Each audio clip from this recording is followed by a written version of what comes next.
ఇదే ఇది మన ఏనుకూరు మండలం నుంచి వచ్చారండి. ఏనుకూరు మండలం శ్రీరాంపురం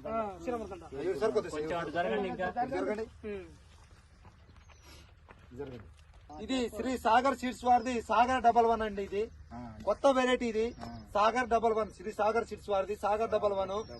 ఈ వెరైటీ ఏ విధంగా ఉంది, ఏ విధంగా కాసింది, నల్లి గాని, కాయ మచ్చ గాని, కొమ్మ కుళ్ళుడు గాని, తెగుళ్లు గాని ఎటువంటి రోగాలు లేని వెరైటీ అండి. ఇది ఒకసారి గమనించండి ఎట్లా కాసింది.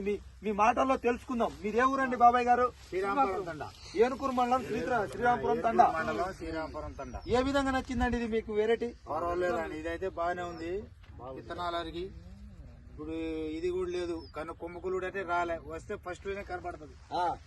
ఏ రోగాలు అయితే కొంచెం తట్టుకునే రకం కనపడుతుంది. ఇది ఎన్ని క్వింటాలు వస్తుంది మీ అనుభవం ప్రకారం?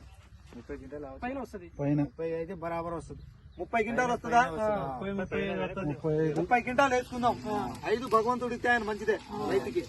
30 క్వింటాలు అయితే గ్యారెంటీ కదా? గ్యారంటీ. సరే అండి బాబాయ్ గారు, ఓకే. నమస్తే.